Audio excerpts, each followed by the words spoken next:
ونفعنا وبارك لنا خصوصا رحمن عمل هذا المسجد سابقا ولاحقا ومن رحمن من هذه الكتب شاهد قسم الوازن شاهد البدر الفاتحة. أعوذ بالله من الشيطان الرجيم. بسم الله الرحمن الرحيم. الحمد لله الرحمن الرحيم مالك يوم الدين. إياك نعبد وإياك نستعين اهدنا الصراط المستقيم صراط الذين أنعمت عليهم غير المغضوب عليهم ولا الضالين. بسم الله الرحمن الرحيم. الحمد لله رب العالمين والصلاة والسلام على سيد المرسلين سيدنا محمد وعلى آله وصحبه أجمعين. قال رب اشرح لي صدري ويسر لي أمري واحلل عقدة من لساني يفقهوا قولي. ربنا آتنا من لدنك رحمة وهيئ لنا من أمرنا رشدا. بسم الله الرحمن الرحيم. Wathani tahirun mutahhirun. Wathani utai kang nomor loro iku tahirun banyu kang suci, mutahhirun tur kang nyucikaken marang liyane. Makruhun tur kang den makruhaken apa isti'maluhu gunakaken banyu. Makruh fil badani ing dalem badan, la fis thawbi ora ing dalem pakaian. Bagian yang kedua yaitu air yang suci dan mensucikan, tapi makruh digunakan dalam badan, untuk badan, bukan untuk pakaian. Tadi lah digaya adus, gaya wudu niku makruh. Digaya mbah-mbah mboten. Ini bagian kedua. Air yang suci dan mensucikan tapi makruh digunakan untuk badan, bukan untuk pakaian.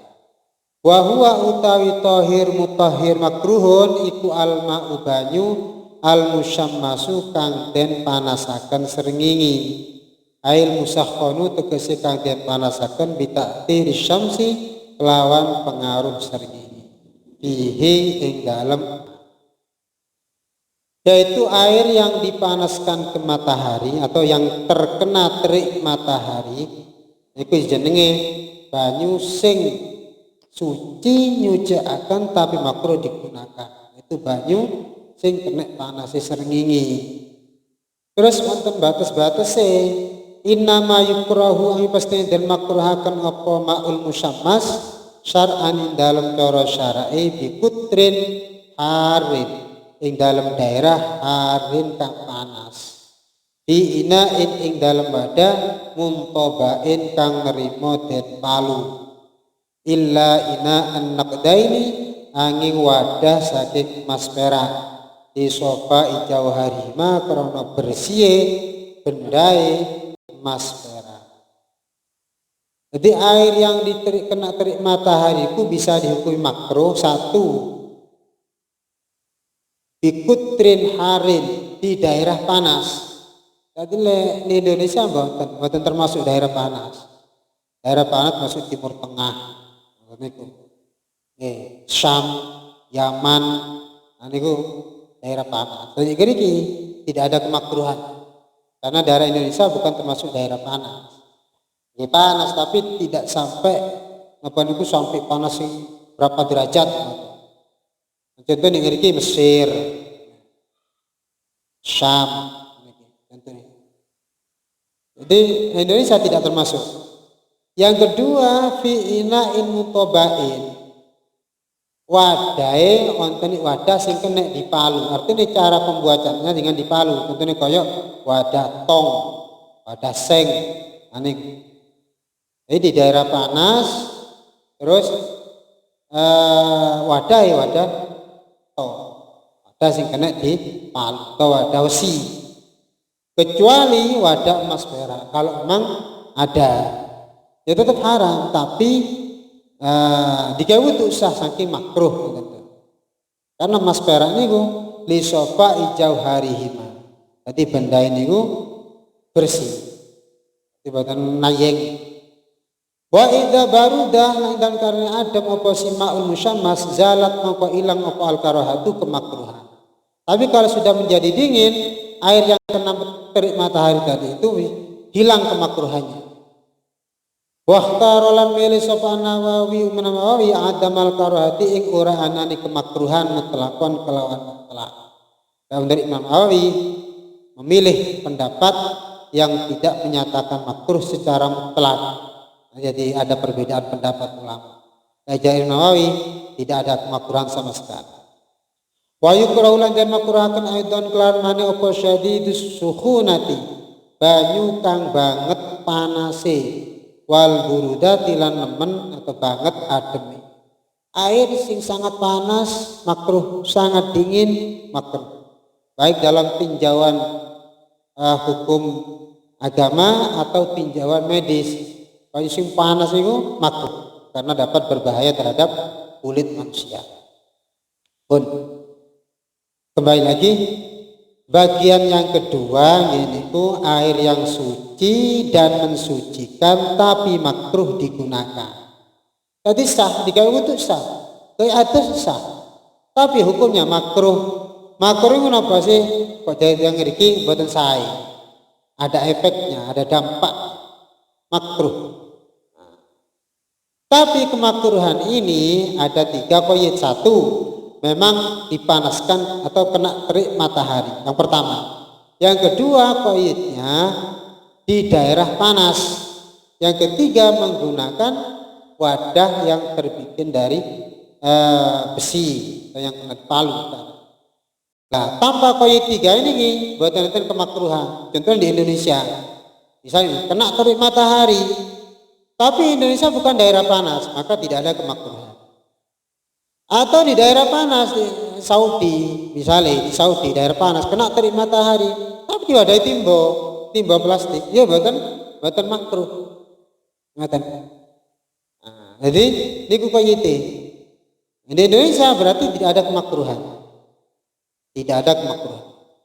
Nah, illa ina anak dai tadi disebutkan mau niko kecuali wadah sing terbikin dari emas perak itu tidak ada kemakruhan. Kenapa? Karena bendanya itu sangat bersih, buatan karatan, buatan sakit berkarat.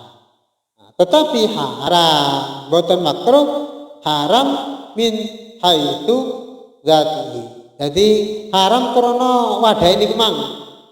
Jadi wadah emas, wadah perak ini buatan yang sah.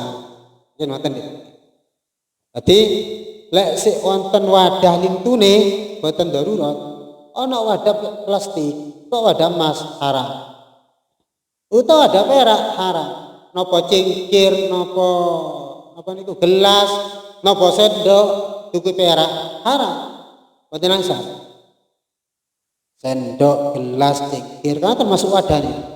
Ini kitab termasuk dikategorikan wadah. Jadi emas perak mboten nang sah. Lho lek lintune mboten apa wesi, tembaga, apa porselen apa duki akik misalnya akik digawe wadah di model kayak cowek mboten menapa sing haram itu emas perak. Kenapa?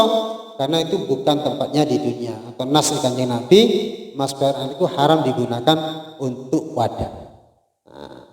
Lanang utawa wedok haram apa? Yang istri haram, yang jari haram menggunakan wadah saking emas perak. Lo kamu wedok kan asal pakai cincin, gelang, ini kan perhiasan. Tapi lek wadah siji malih. Tapi lek wadah niki bahasane siji malih.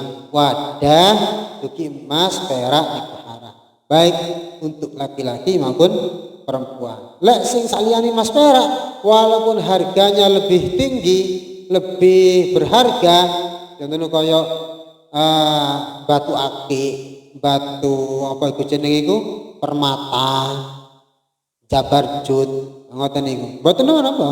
Sing dilarang itu emas perak. Iku nasi Kanjeng Nabi. Pun keharaman air musammas air yang dipanaskan ke matahari itu ada 3 poin. 1 kena sinar matahari, yang kedua di daerah panas, yang ketiga menggunakan wadah sing diteter. Ini ku besi. Tapi krana niku wonten perkhilafan dari Imam Nawawi boten wonten kemakruhan sama sekali. Walaupun ada 3 poin. Jadi napa kok sampai makruh niki untuk jeritan? Niki baik syar'an watiban, baik tinjauan syara maupun tinjauan medis. Ngoten. Kenapa? Karena air yang dipanaskan ke matahari kemudian wadah besi di tempat yang panas, daerah yang panas itu merusak pada kesehatan. Ngoten secara medis. Nggih, niku bagian yang kedua, air yang suci dan mensucikan. Boten kok batal boten. Iki untuk monggo, gaya atus monggo, tapi hukumi makruh. Makruh. Makruh niku senajan angsal tapi boten sah niku. Pun monggo nawis ngoten sing berarti tanglet. Nggih.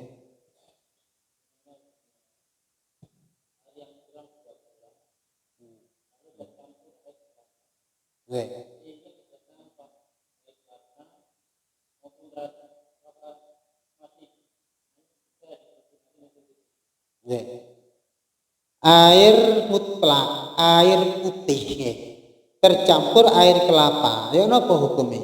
Nah, tingali taghayyur napa boten berpengaruh napa boten teng tuyan iku. Misale tuyane sak timba dikai banyu kelapa sak sewur. Nah, niki lek secara logika mawon niki berpengaruh. Rasane nggih beda, warnane nggih beda. Ngoten. Karena apa? Karena banyune mek sethithik, nek sak timba. Akhirnya air itu tadi dihukumi suci tetapi tidak mensucikan. Karena taghayyur, karena sudah berubah dengan benda suci. Ya napa hukumnya banyune napa najis boten? Boten najis. Ya teh nggih digawe kopi nggih. Tapi boten saged damel wudu. Damel atus boten saged. Kenapa? Niku jeneng air yang suci, air mutlak tapi kecampuran benda suci dan mukhalid. Nah, itu jeneng mukhalid. Jadi campurnya benda suci dengan air niki wonten macam kali, wonten mukhalid, wonten mujawir. Lah sing mukhalid niku campur aduk tidak dapat dibedakan satu dengan yang lain, itu mukhalid. Wonten campur tapi bisa dibedakan. Niku jenenge mujawir. Contoh mukhalid niku air putih dicampur air kelapa. Napa saged dibedakan? Napa dadi setunggal endi banyune? Endi banyu kelopane kan mboten saged. Iki jenenge mukhalid. Wonten malih toya sak timba dicampuri lenga wangi. Nah, akhirnya sak timba niku wangi sedaya. Wangi sedaya. Lah niki jenenge mukhalid. Utawa banyu sak timba sama juga nih cumbo. Nggih, abang apa sak timba. Lah niki jenenge mukhalid. Percampurane tidak dapat dibedakan. Lah niki akibatnya airnya dihukumi suci tapi tidak mensucikan. Suci tapi tidak mensucikan. Beda kelawan campuran sing mujawir. Misale ana banyu niki dicampuri biasa akik nih, akik sing abang niku ana jadi merah delima. Dicelup ngeten ada 5. Dadi abang sak timba. Tapi ketika diambil napa niku batune niku putih malih. Misale, berarti niku mujawir. Percampurannya boten menyatu, masih bisa dibedakan. Lah lek ngeten niki tetep hukumnya suci dan mensucikan. Digawe wudu kenek, digawe napa niku jenenge atus niku. Wonten mukhalid sing kena gawe wudu. Sing kula terangkan wingi niku. Pencampuran jadi satu dibedakan boten saged tapi sing kena gawe wudu. Nggih niku toya sing bercampur kelawan barang sing tidak dapat dihindari. Contohnya air yang bercampur dengan lumut. Nah, napa bahasa lumut niku nggih? Nah, biasa tuyane niku lek suwe kan ijo. Boten salin tuyane. Atau air yang bercampur dengan garam. Kaya gula apa toya segara? Nggih. Nah, itu tidak dapat dihindari. Utawa banyu sing bercampur kelawan endut. Endut niku lho, napa ledok niku lho. Nah, setiap air kan lewat ledok. Akhirnya ledok itu tidak dapat dihindari. Lah, walaupun mukhalid tapi percampuran dengan perkara yang tidak dapat dihindari, itu tetap hukumnya suci dan mensucikan. Jika wudu kena, jika atus kena, mboten panopo. Tapi lek wau niku ada air campur air kelapa, no, kok wong air kelapa dibuat ya kan, saged dihindari kan itu kan. Maka percampurannya tidak dapat ditoleransi. Di airnya dihukumi suci tapi tidak dapat mensucikan. Dikai wudu boten angsal, dikai nyiram telek boten angsal. Misalnya untuk telek ngriki, telek dibersani dhisik. Mari ngoten disiram banyu kelapa niki, utawa banyu putih sing campur banyu kelapa niki. Boten saged. Boten saged suci, malah tambah roto najis. Najis tambah roto. Soalnya apa? Banyu itu sudah tergolong air yang suci tapi tidak mensucikan. Nanti bagian ketiga nih.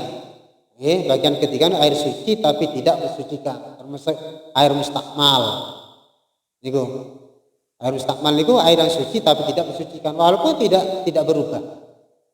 Ini paham nggih? Jadi tuyo sing kecampuran banyu kelapa, kecampuran apa niku wau? Banyu kora-kora. Banyu kora-kora saja ini kan sama saja kan kali wau niku. Wonten banyu bening kecampuran karene teh, karene napa niku? Kopi akhirnya budek. Lah sami niku. Nggih itu yang niku suci tetapi tidak dapat mensucikan karena sudah terpengaruh oleh benda suci. Paham nggih?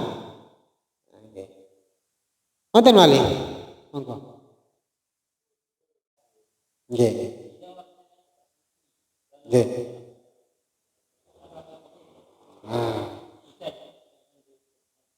Ya. Air 2 kula. Air 2 kula niki cara liter tiyang ngriki lek di Arab niku 500 kati. Lek tiyang ngriki 216 liter. 216 liter. Lek wadah wadang kotak ngaten niku ukurane 60 cm persegi.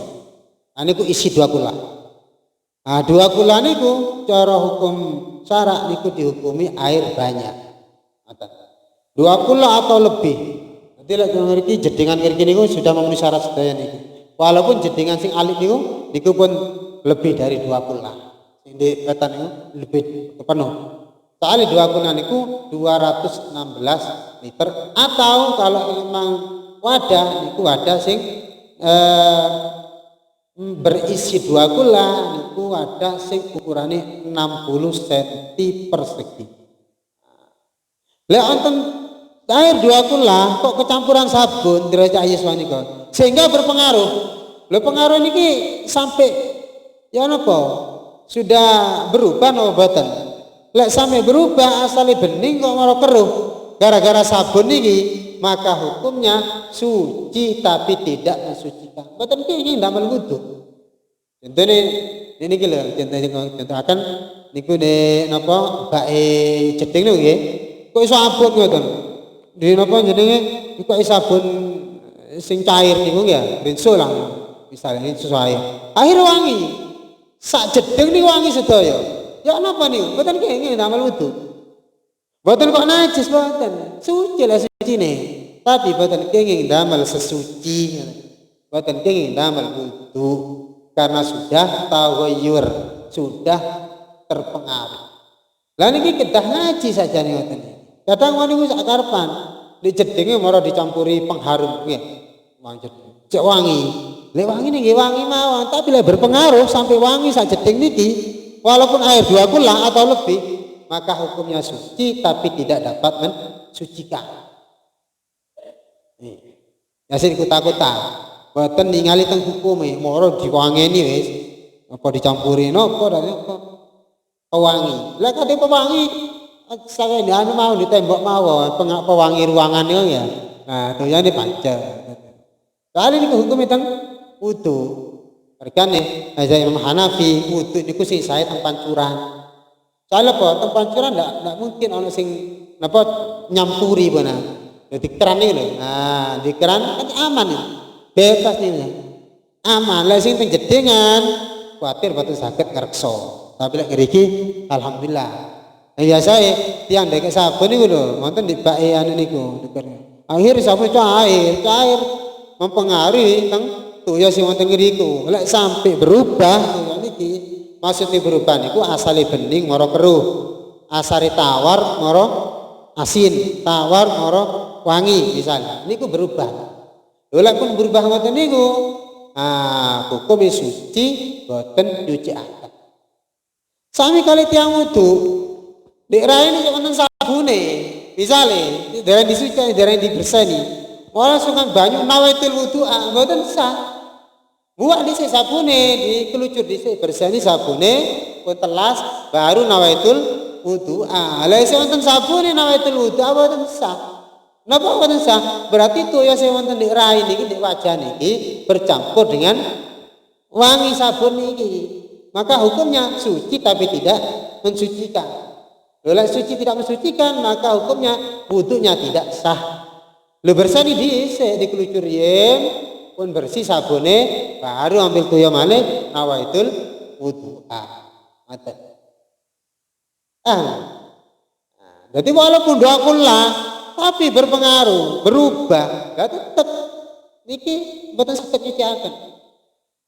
Tapi biasa lek karo sabun setitik mawon kena jeding gedene sak ngoten niku mboten berpengaruh biasa. Masih diuyui mboten berpengaruh biasa. Sak jeding gedhe ngoten niki. Tapi lek sak timba jelas berpengaruh. Kita hati-hati. Utawa ngeten, wonten tiyang mbah-mbah, sing nyumbah barang najis. Jadi sedherek nyumbah banyu niku pun dicampuri napa dicampuri pewangi misale. Didamel gira. Sing wau najis niku digira. Sing wangi niku niki mboten saged nyucikaken. Lha didamel gira niku toya bersih mestine. Sanes toya yang bersabun. Nah, kanggo gira niku air bersih. Ngeten. Walaupun pakai sabun, nah saat ini dipakai air bersih, kanggo girai. Pun salah praktek, lek praktek sing didamel gira niku air yang sudah bersabun, bercampur dengan sabun, boten dikira malih, najis wau boten saged suci. Boten suci. Mergane khususnya niki untuk cuciannya menggunakan mesin cuci niki harus berhati-hati. Sing dilebakan teng mesin cuci niku harusnya pakaian sing pun suci, cuma kotor ngoten mawon. Lah sing najis ya napa saged nyucikaken? Banyune mek titik niku. Nggih. Nek prakteke mesin cuci niku banyune mek titik, mboten saged nyuceni. Kecuali lek dugi mesin cuci di giramale ngoten. Untuk ihtiyatnya hati-hati niki supaya suci beneran. Nah, sampean gira riyen, disiram riyen lek pun suci kari napa niku? Kari bersani mawon sampeyan betaken teng mesin cuci. Nah niki masih toyan suci mboten napa. Soalnya pun suci pun. Tapi lek dereng suci masuk teng mesin cuci, padahal mesin cuci itu airnya mek titik. Airnya mek titik. Nah niki mboten saged suci. Mboten suci. Kecuali lek dugi mesin cuci niku dilebetaken toya sing patah sampai ngeper-ngeper niku netes banyune, nah kan mesti mati nih. Berarti tuyane medal malih. Lah niki mboten kono. Kula mboten pati paham praktek mesin cuci. Kira mesin cuci ngoten. Nah, berarti untuk lebih berhati-hati sing pakai mesin cuci niku tentunya yang dimasukkan niku pakaian sampun suci namun kotor ngoten mawon. Pun pakaiane lari-lari ngoten. Biasanya lari-lari kan si bayi kan najis kan. Niku pun mesin cuci sing ngoten niku. Sing mesin cuci pakaiane sing tuwek mawon. Pakaiane sing sabun iki kan sakjane kan mboten najis, cuma kotor. Nah, niku teng mesin cuci. Lah sing najis kuwatir praktike keliru. Mestine napa disuceni riyen, napa kok cara uyun niku dibersihani riyen, lamaten suci baru untuk membersihkan masukkan mesin cuci. Nah, ngoten. Itu aman kan? Aman.